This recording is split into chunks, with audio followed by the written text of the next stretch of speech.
Welcome, everyone, to this late night edition of Talented Universe. And I am going to switch the screens now and put our special guest where he belongs, which is overseeing what we're doing. So there we go. And before I introduce our guest today, Marcia, how are you doing today? I'm doing great. And yes, it's late on the East Coast. I'm not so sure it's as late where other people are, but yeah. No, Yeah, just you and me, Marcia. I think that's it. that's right. We're the late birds We're the tonight. late ones, yes.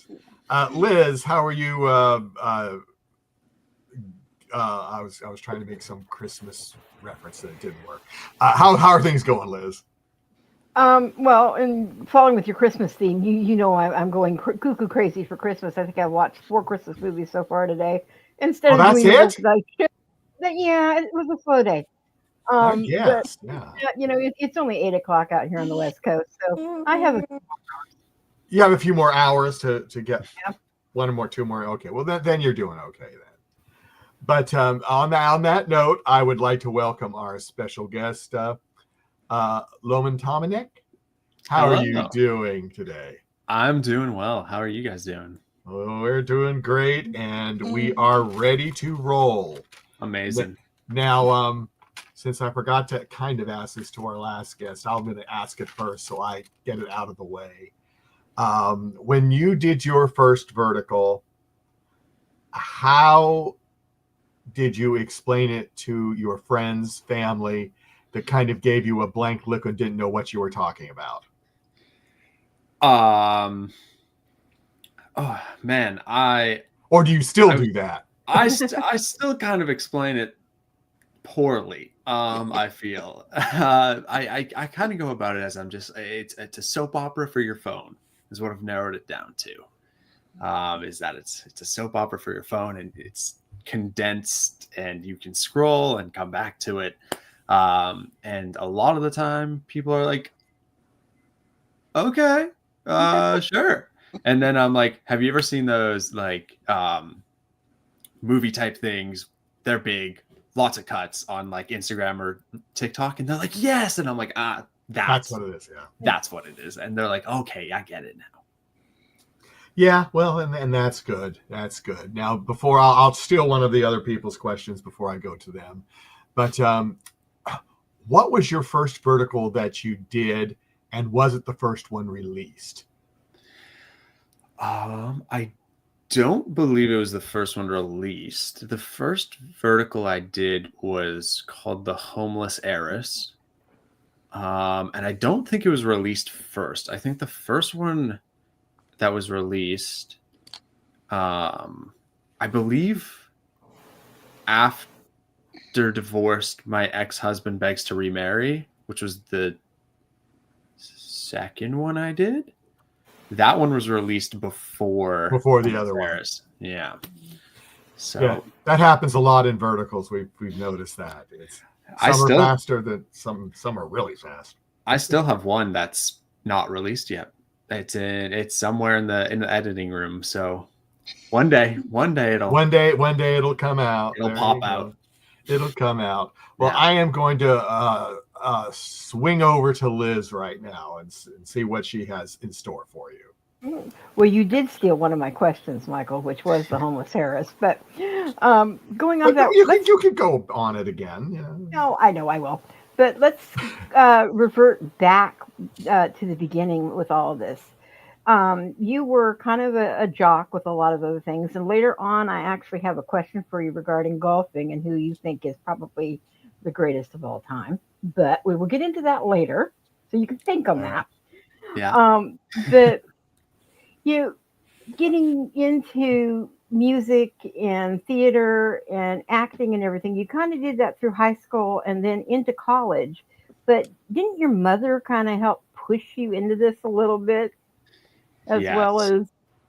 Yeah. Yes, greatly. She. Oh man, what's like the first instance of her? I remember when I was young, like in elementary school, I want to say, she would, well, I started dancing in elementary school, which she put me in. and she would take me to. She was a dance teacher as well, and she taught dance at her high school. So, and they had drama shows. So I would go, and she would take me to those, and I'd watch. But the first instance of me like doing something that was specifically acting that I can remember is she threw me in like a theater summer camp. For 2 weeks, 3 weeks, and that was the first time I can like distinctly remember acting, for like that was the main purpose of what I was doing for the first time. And she threw me. I think my sister was in it too. I don't remember. I blocked that out, but I was definitely there. My first memory of being in a theater acting space. It must have been kind of overwhelming for you at first and kind of a bit of an awe too, to see what, future possibilities could be. But later on you go through and, you go into college, and I know that acting was not your first idea for college. You were actually going to be a teacher, if I remember correctly.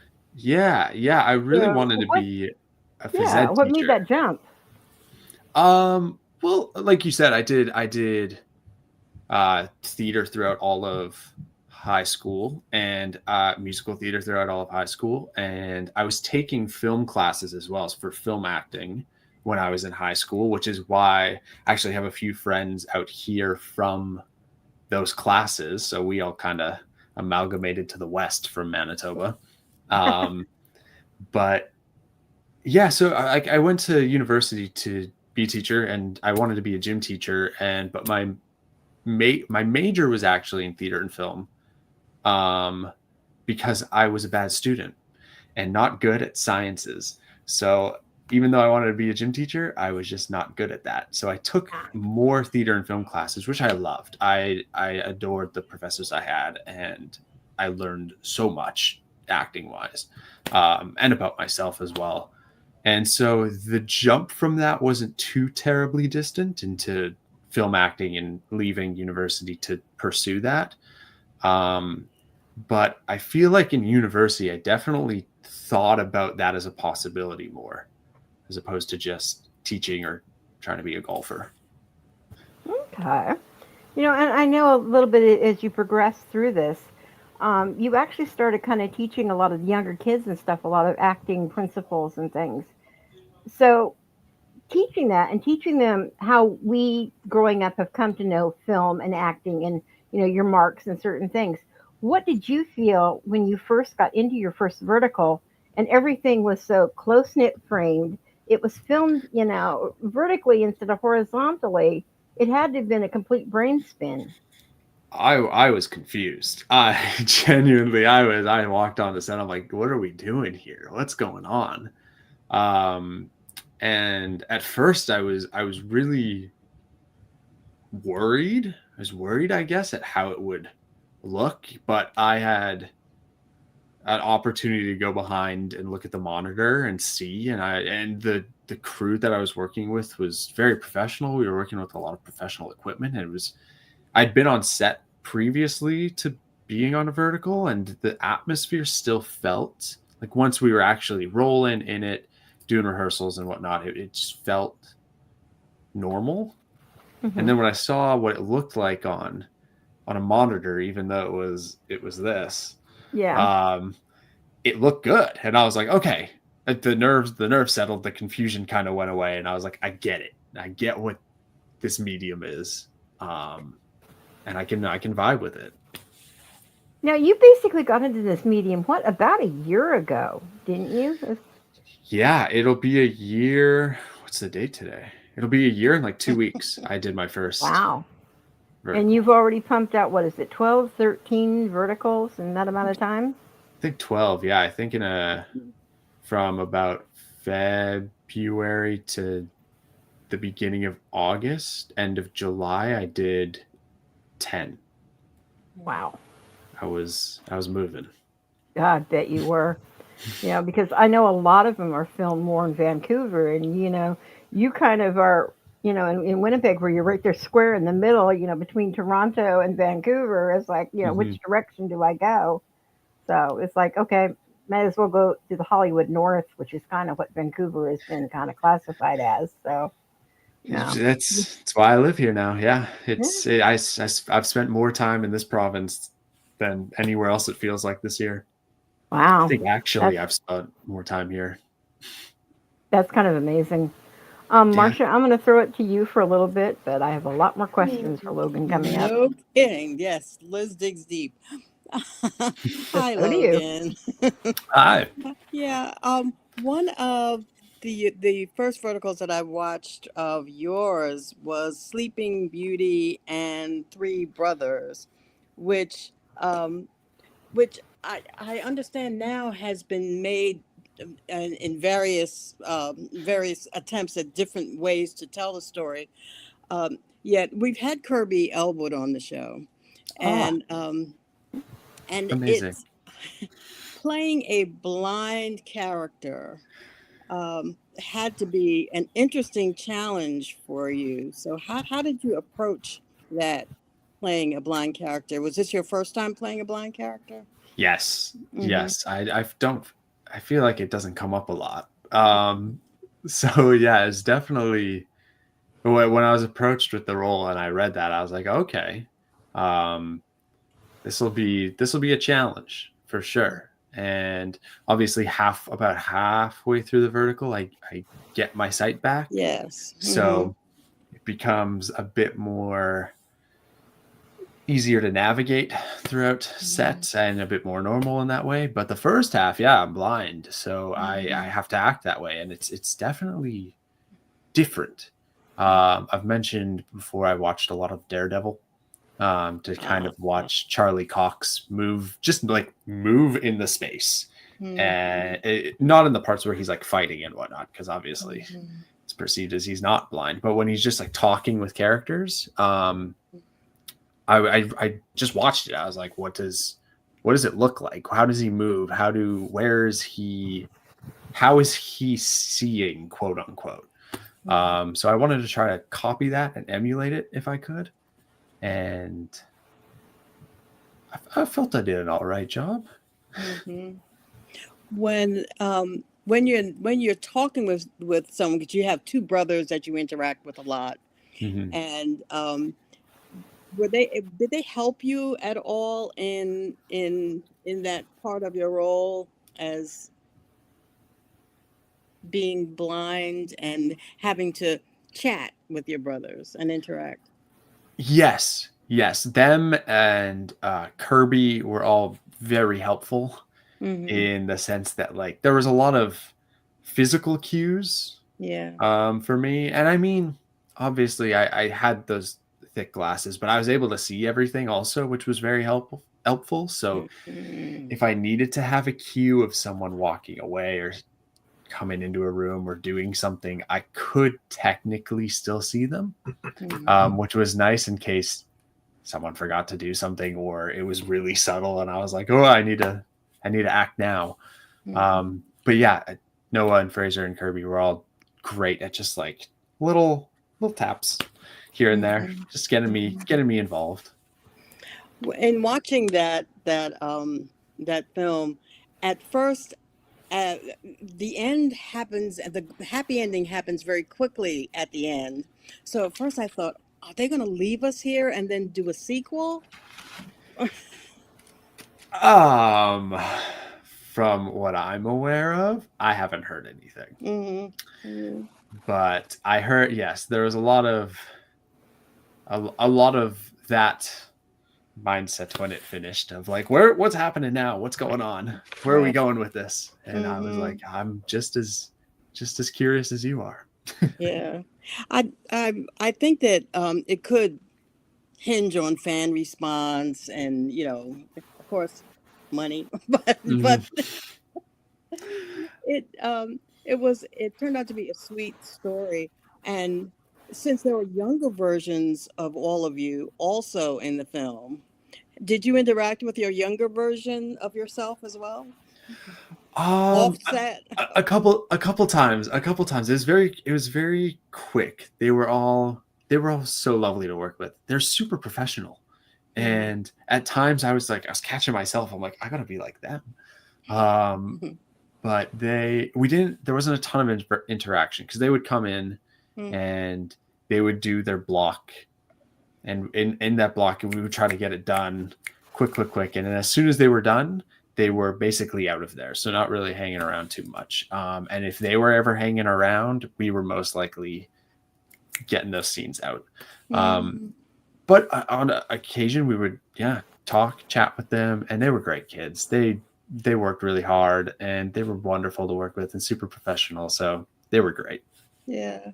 And I love the when you do different roles. So your Sleeping Beauty and the Three Brothers was totally different from your Christmas movie, Christmas in Midnight Clear. Yes. Where you played the nephew of the pastor, and you at first you weren't really sure whether you want. One thing I noticed, you were always eating. You were eating a lot. Oh my goodness. That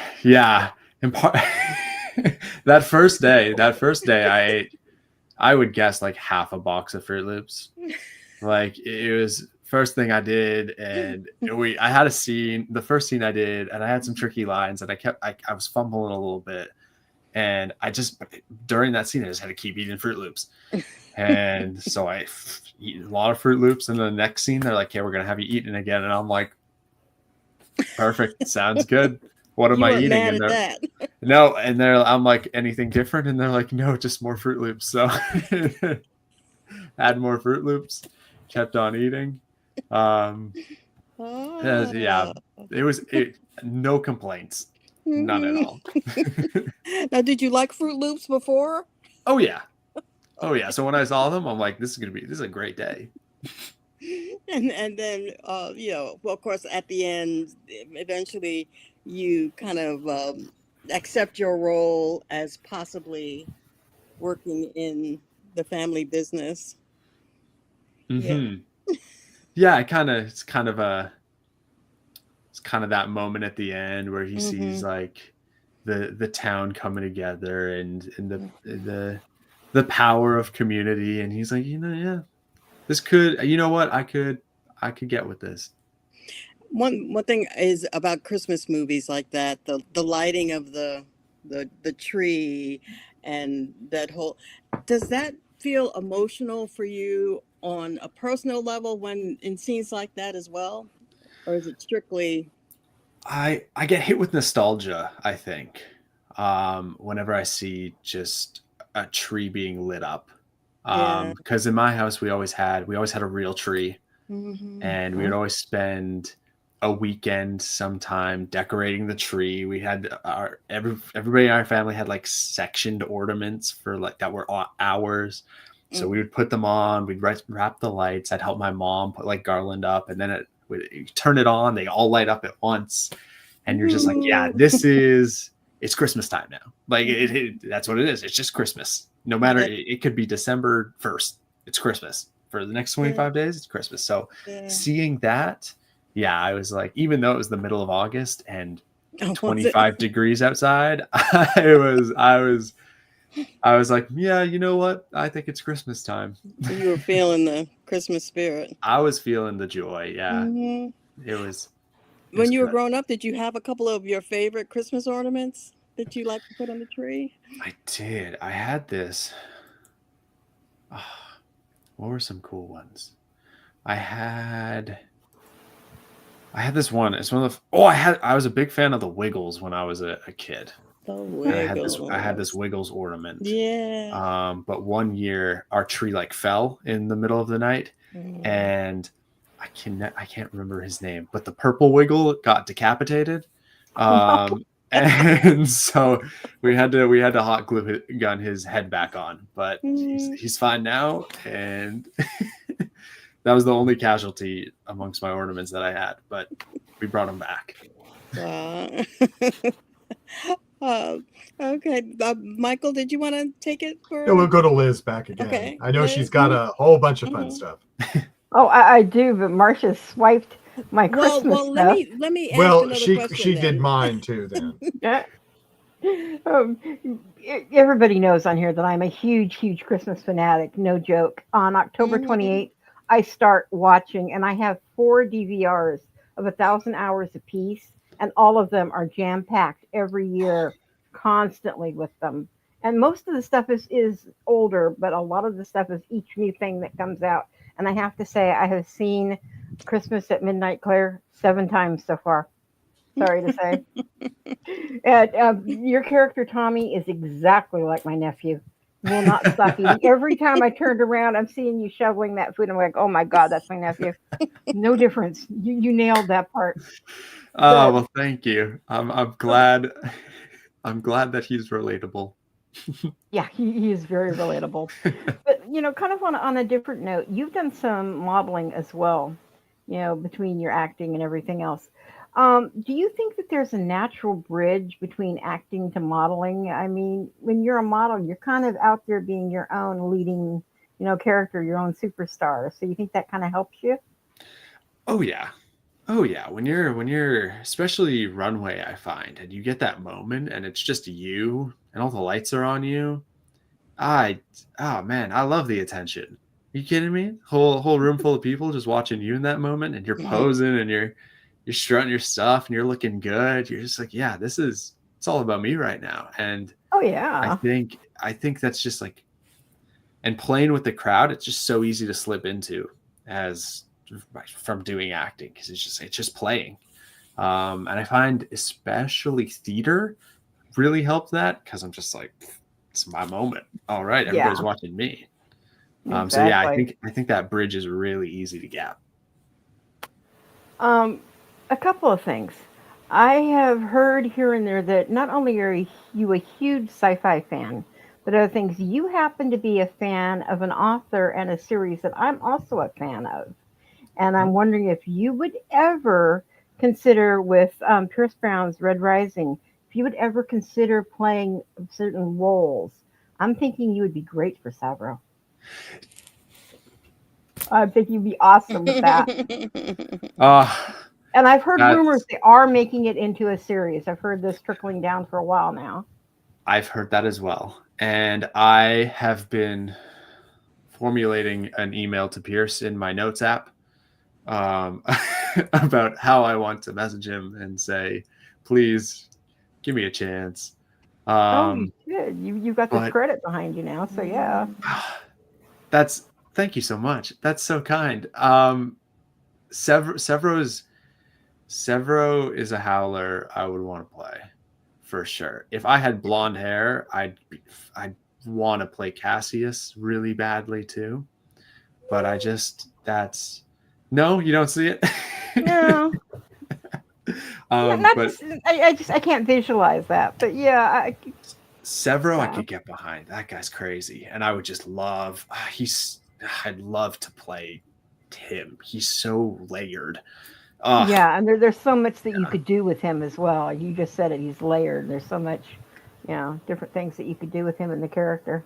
Yeah, I'm So I'm happy you're a fan. That's wait. I have something to show you. Then I okay. got I got the I went out and I got the special edition Oh, you kind didn't. of. Oh wow. Yeah, Okay, you haven't even broke the binding on that yet. I know. Keep it like this. I'm, Oh, I'm I haven't decided what I want to do with it yet, but I had to. I saw it and I was like, I need to pick it up. oh It's yeah, definitely. it's beautiful. So, um, a couple other things, vertical wise, that you coming through, and things are so data driven as far as what the fans want to see.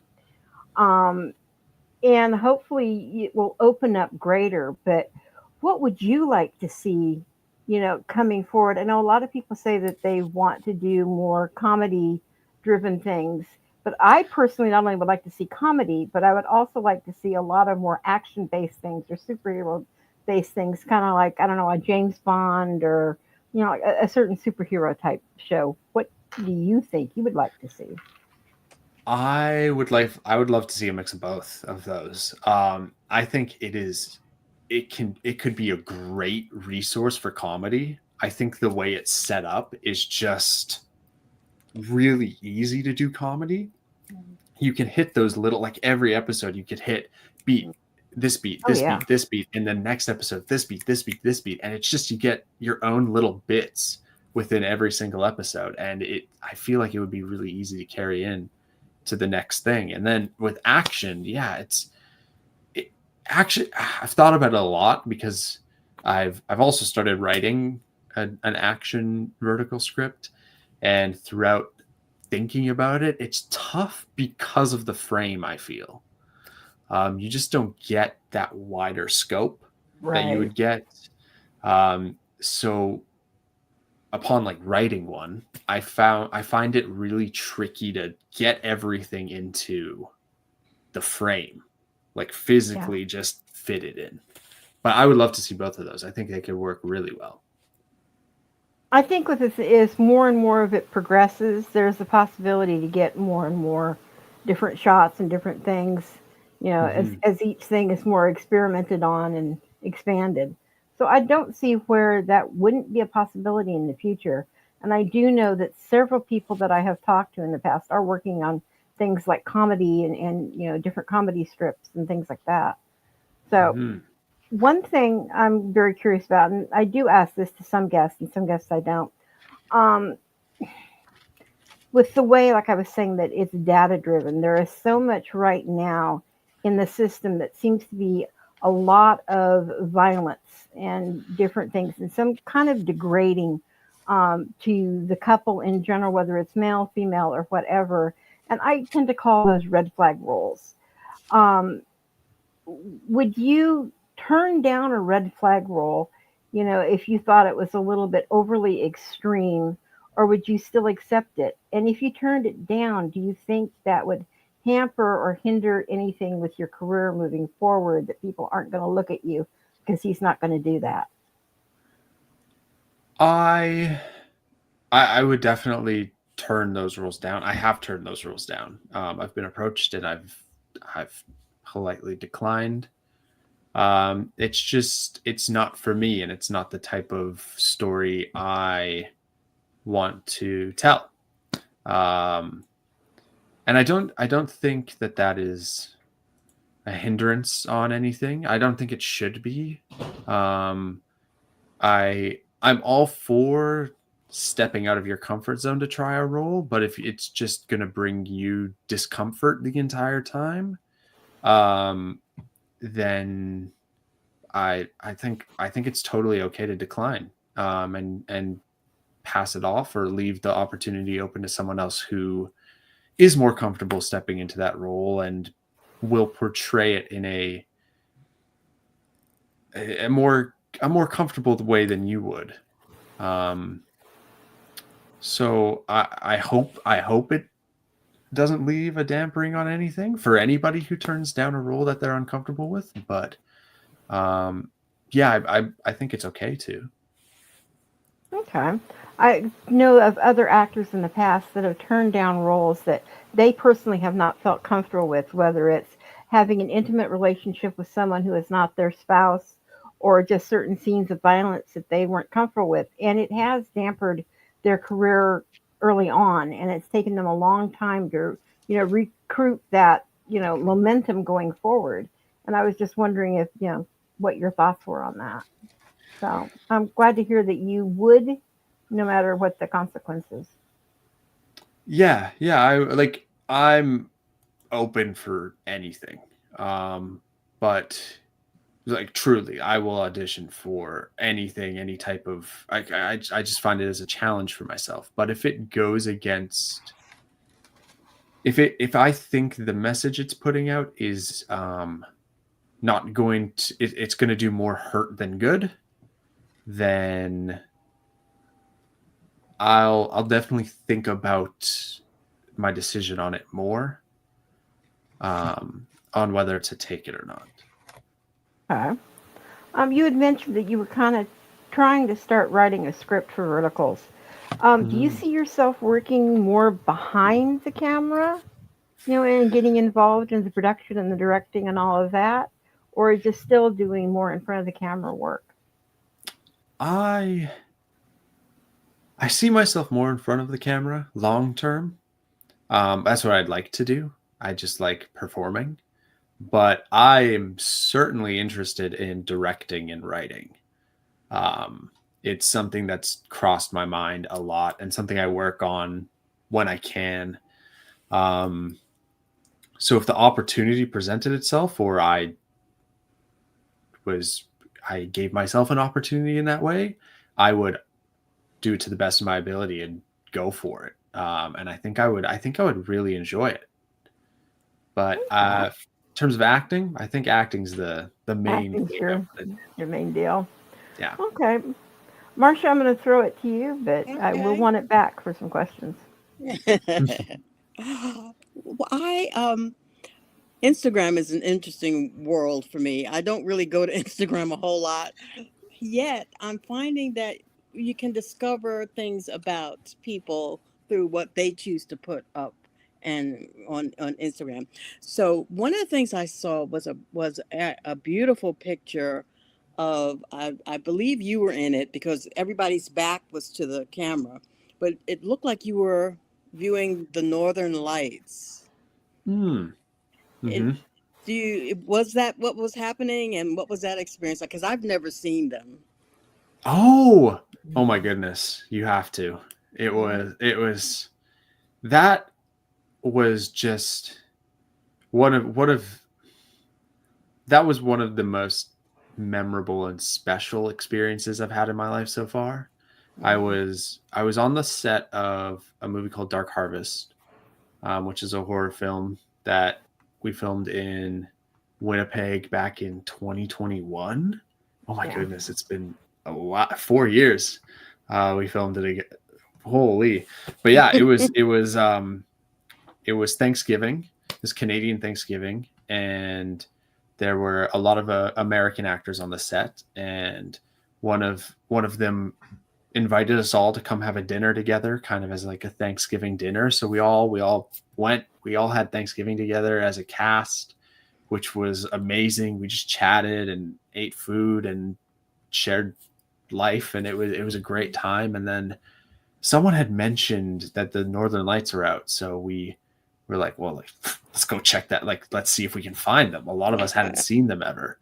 So I was like, someone asked us like, where can we go? Like, we kind of got to go to a place with no light pollution. And I live close to outside of the city. Mm-hmm. So I was like, hey guys, I actually know this random dirt road we could probably go to. So me and someone else with a car drove all of us out to this random dirt road by my house. And someone was like, are you going to kill us? Like, where are you taking us? This is the middle of the night. It's a random dirt road. And I'm like, no. You're on a thriller movie to begin with. I'm like, I live like right there. You can see my house. It's fine. This is a terrible spot to do that. But we get there and we're waiting, and it's a little bit of time. And it's like 20, 25 minutes. We see nothing. And we're almost like, hey, do we want to go home? And suddenly we see like a little bit of green in the sky. And we're like, oh, is that it? And then there's a bit more green, and we're all freaking out because it's not a lot. It's super faint, but to us, it was the first time we'd ever seen anything like that. So we're all like, this is the greatest thing ever. And then someone took a picture. It's like, guys, come over here. And on the picture, you could see them just like in the photo you're referencing. It's that illuminated, and it's just beautiful. And eventually it got to that point where we didn't need a camera, and they were just looking like that. And we probably spent an hour and a half out there, and it was a special night. It was super cool. Wow. Yeah, where I live, we just don't get that. And I've seen some photographs of people being able to experience that, and I feel through your words and your experience. If you hear them happening and you can find a random dirt road with no light pollution, I highly encourage you to go. I'll remember that. And I'm going to say, Logan told me to go down a random dirt road. It worked. I'm 1 for 1. It works. When you were talking with Liz about your love for, spy movies and anime and that kind of thing. So if you were going to just cosplay for fun, to put on a costume, what might that be? It could be for trick or treating, or it could be just for going to a sci-fi convention, or just walking around. Well, what I, might it be? I have thought of this. It would probably be. I wish I had the hair. I don't have his hair, but if it would be probably like Spike Spiegel from Cowboy Bebop. Oh, I would do that. I think I mean, no one has a purple suit. I would love to find a purple suit somewhere. But like that, and then just get the big hair. I just think it's so cool. I love that. But that's probably who I'd cosplay as if I had to. so have you done a costume for?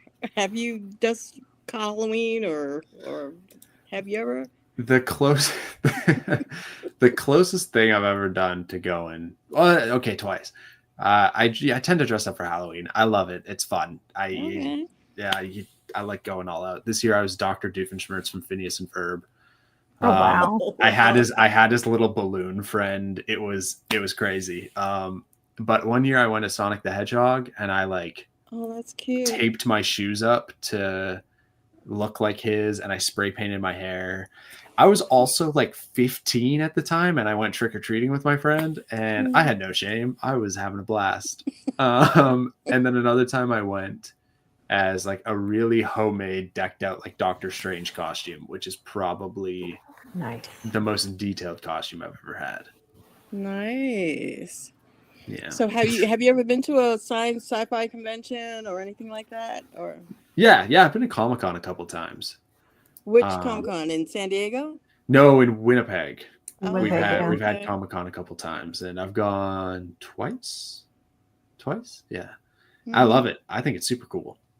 So when you do go, what panels do you tend to attend? Or I've never really attended a panel. I just kind of Yeah. walk around. I love the vibe. I'm a big nerd, huge geek. I love everything about all of it. And so I just walk around. I buy too much. feel the energy? I feel the energy. I feel like everybody just like wants to be there. There's no one at Comic-Con who's just like happens to be there. And you're like, well, I don't belong. Everybody belongs at Comic-Con. You're just like, we all want to be there. I love that. And I love that vibe. And I walk around and I buy too many posters and knickknacks, and it's great. All three of us are major geeks and nerds, so Yep. we've all done the Comic-Con thing. That's awesome. I love it. Excellent. You're among your people, so welcome. Yes, you are. Thank you for having me. So if you are feeling down and you want to watch, you need to watch a movie that brings you up, or what might that be? I have a couple. It depends on how I'm feeling. Of late, Bullet Train. I've watched Bullet Train a lot. I think it's just so well done and so fun. I've seen. I'll watch like Pirates of the Caribbean. That one's really good. I love getting into that. And then Hercules. Hercules is really fun. Like which the Hercules? animated, Yeah, which Hercules? Disney one? Disney animated Hercules. Hold up, I have Oh God, that was great. That was so I great. got it on Blu-ray, like right here. You're ready. You got everything there. Now here's the thing. Can you sing the songs? Yes. Oh, I'm not going to make you do it on air, but Thank you so much. That's what But you catch me at a karaoke and I maybe belted it. Karaoke fun. Okay. And I've heard that you kind of like older movies, some with some like maybe Gene Kelly musicals, that kind of stuff. Yeah, my mom loves those movies. So a lot of the time she loves her birthday. She treats her birthday with a lot of what's the right word? I don't want to say gusto. I'll say gusto. She treats it with a lot of gusto. So we whenever it's her birthday, she usually picks an old movie and we watch it as a family. And so we did that a lot when I was growing up. And I've seen Singing in the Rain. I've probably seen the most of like those older Gene Kelly movies. Like American in Paris is great. Oh my goodness, the dancing in that is unreal. Guys and Dolls, good movie. I watched Casablanca with her a few months ago for the first time. It's just like she's shown me the classics. But I mean, she showed me, what was like one of the first movies she showed me? One of the first movies she showed me was like The Princess Bride. And ever since then, I was like, whatever that genre is, that's it. Give me that. Yeah. Give me that. I want to make that. That's perfect. Gene Kelly is my favorite dancer on screen of all time. He had a natural, inviting talent that was effortless. It was effortless. Yes, he's just such a performer. He is the performer. Like one of the performers where it's just like that man can entertain. Yes. It's in his blood. Yes. One of the musicals that people tend to not watch of his, but it's called The Pirate, and he was in that with Judy Garland. And so that might be a movie that you might want to check out because it's all about him. I will definitely check it out.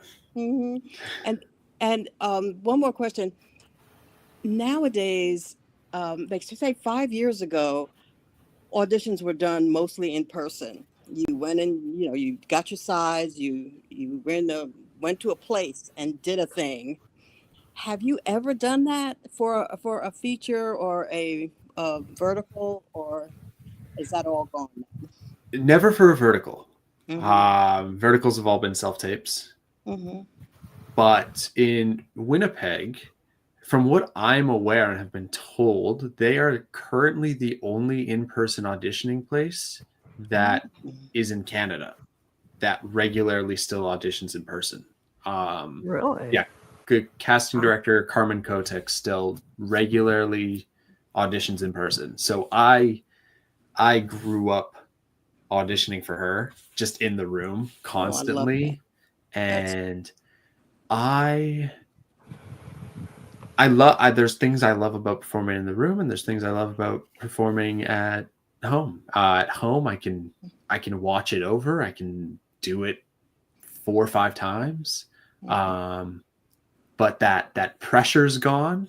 That little bit of anxiety you get that makes you maybe do something a little bit extra is gone, I feel. And when you're in person and you only get that 1 or 2 chance, you're like, this is all I got. Show them what you have. And that little bit of anxiety or stress that you have just really, I feel, propels an audition. So I was very fortunate to grow up in a place that was strictly in person. That is very, very unusual these days. And I too feel that that's fortunate for you. You get to vibe off of the people that are in the room. And although, as you said, there are pluses and minuses to each one. So you really, do you have a preference, or are you? Nowadays I gravitate towards a self-tape. You asked me 2-3 years ago, I probably would have said in person. The other one. But now, self-tape, I think. Yeah, and that's not only the future; it's now. So I thought maybe it might swing back the other way once, COVID was over and that. But I think that people find that they can see more people. Oh yeah, they can have more choices. And you have more choices too.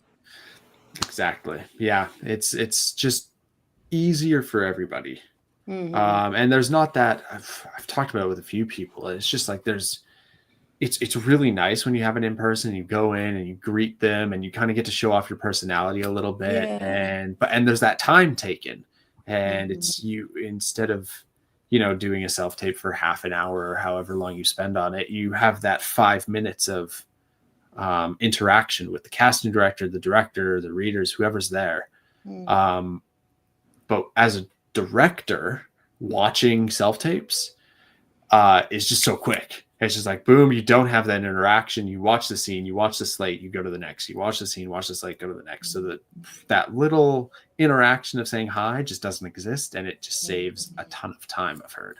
You can use that Logan sparkling personality to Exactly. And, I try to show that in a slate, but it's just not the same. So, one last question before we're probably getting ready to close, but we know that you like Fruit Loops. But what would be your another choice for a comfort food when you're hungry and you want to fix something, and what would you go for if you could have it? Oh man, Probably Fruit Loops with milk. Oh no! See, I'm in a low percentage of people who eat their cereal without milk.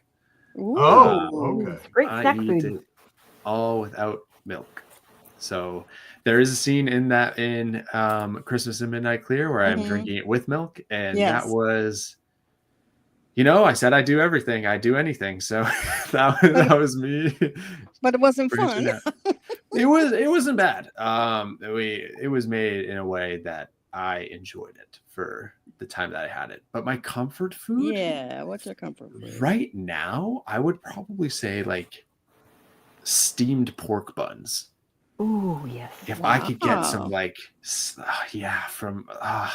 there's a lot of like Filipino delis where I grew up, and they always had steamed pork buns, and I ate a lot. And wherever I can find them out here, I'll pick them up. If I'm on a grocery run and I see them, they're in the cart. They're coming with me. So that's probably my comfort food right now. Cool. Okay, either Michael or Liz. Go to Liz, yeah. Thank you for spending time with us, Logan. Yeah, thank you. A couple quick things. Just something you might want to discuss with your mom, since it is getting close to the holiday season. I already said I'm a huge holiday fan. You might want to have her sit down and watch Holiday Inn. It's got Bing Crosby and Fred Astaire in it, which are two of my favorite actors. And it was done, I believe, in around 1942. Just before White Christmas came out. I feel like I've watched that. I feel like that's one of the ones. It has a great amount of humor in it. It has a great amount of humor and gorgeous dancing. Yes, I feel she would have definitely watched it. She's seen way more of those movies than I have, but I feel like I've watched that with her. Yeah. Definitely White Christmas. Definitely seen White Christmas. Yeah. That movie's awesome. That movie's a staple. Yeah. That's a watch every year. There's a scene, if you watched it, there's a scene in it you would remember where he's so bored, and he homemakes these preserves, and he gives them to his two friends that he was, in dancing business with, and they all explode. The lids all pop off.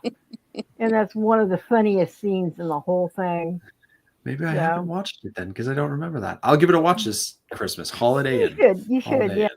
I'll give it a look. Good. Speaking of different things like that, where would you, if you had the chance, where would you like to film or to travel to that you haven't been? And I have a feeling I might have an idea with what you just said was a comfort food.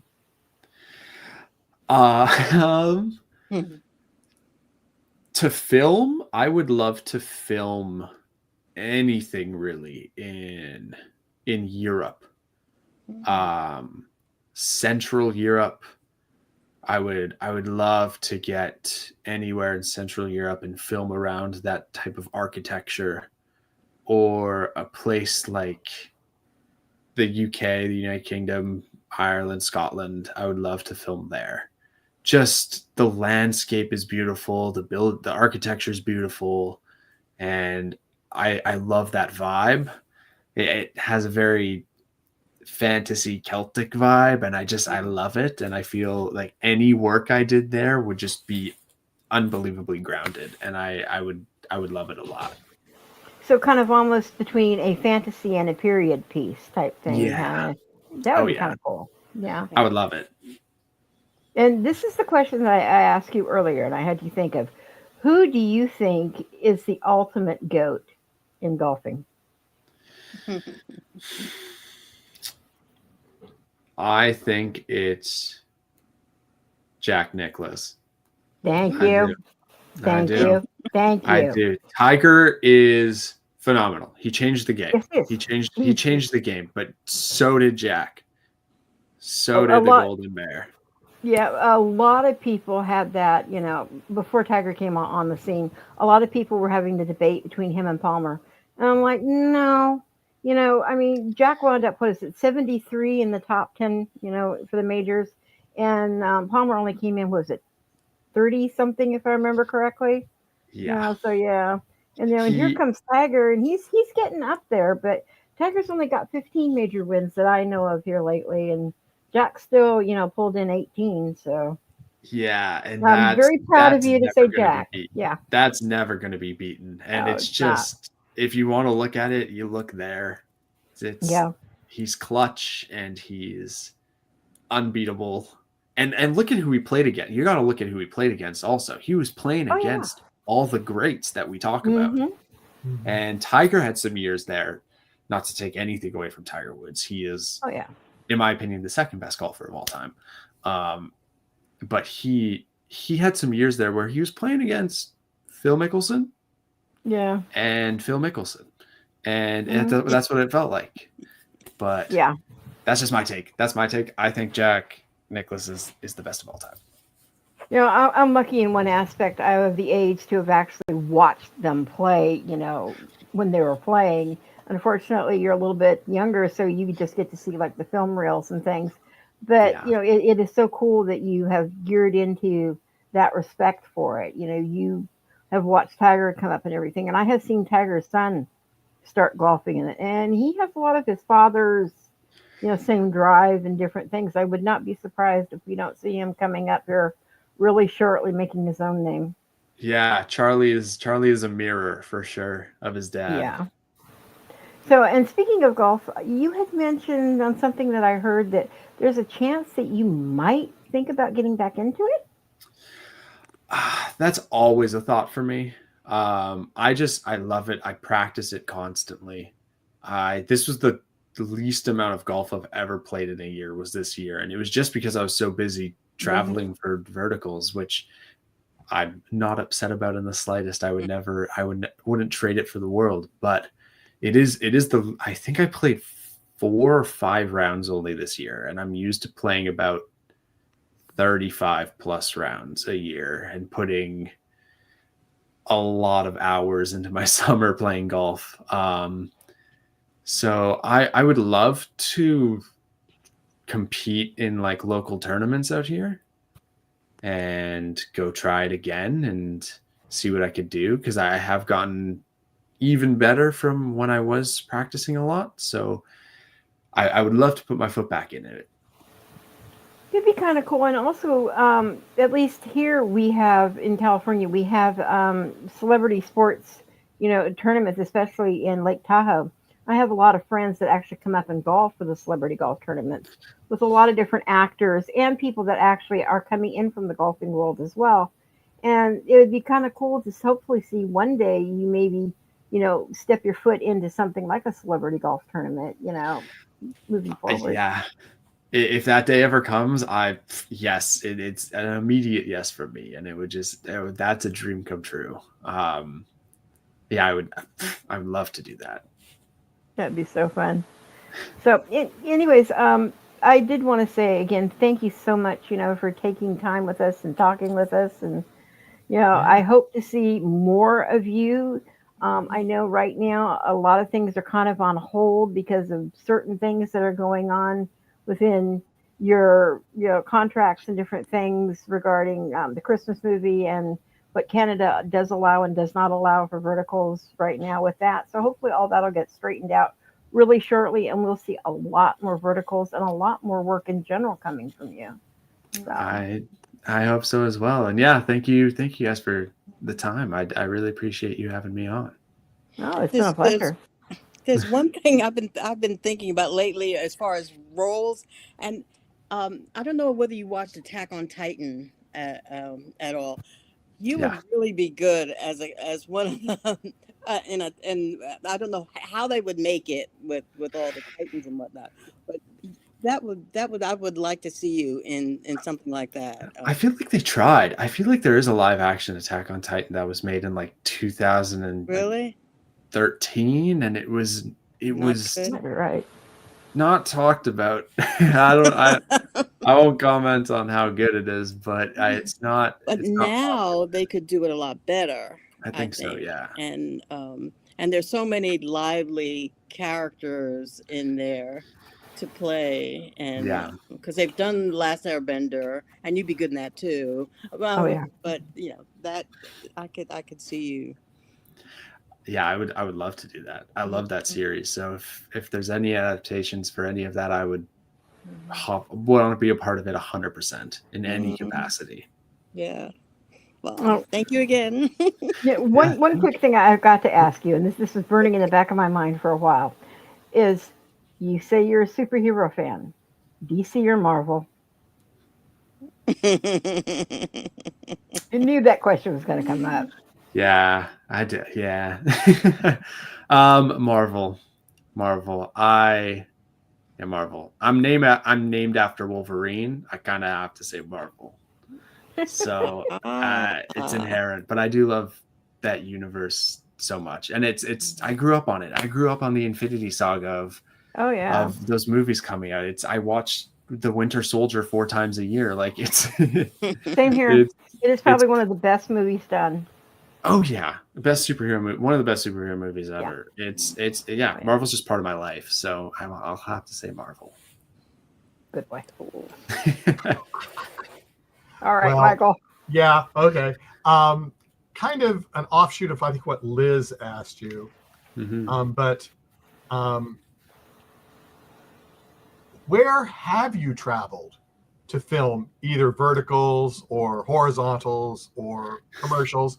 Where have you traveled? Do you have a list in your mind of where you have gone to do some of these things? Yeah, it's not a long list, so I got it. I got it. Oh.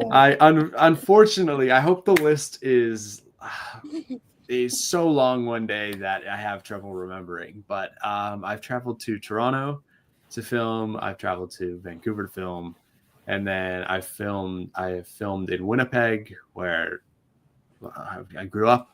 And then there's a city about 2 hours west of Winnipeg called Brandon, which I filmed in as well. So you have not filmed outside of Canada? I have not. I have not yet. You got a lot to explore. Yeah. You do. Oh yeah. You do. Oh, yeah. I thought maybe you'd been to the United States once, but you haven't.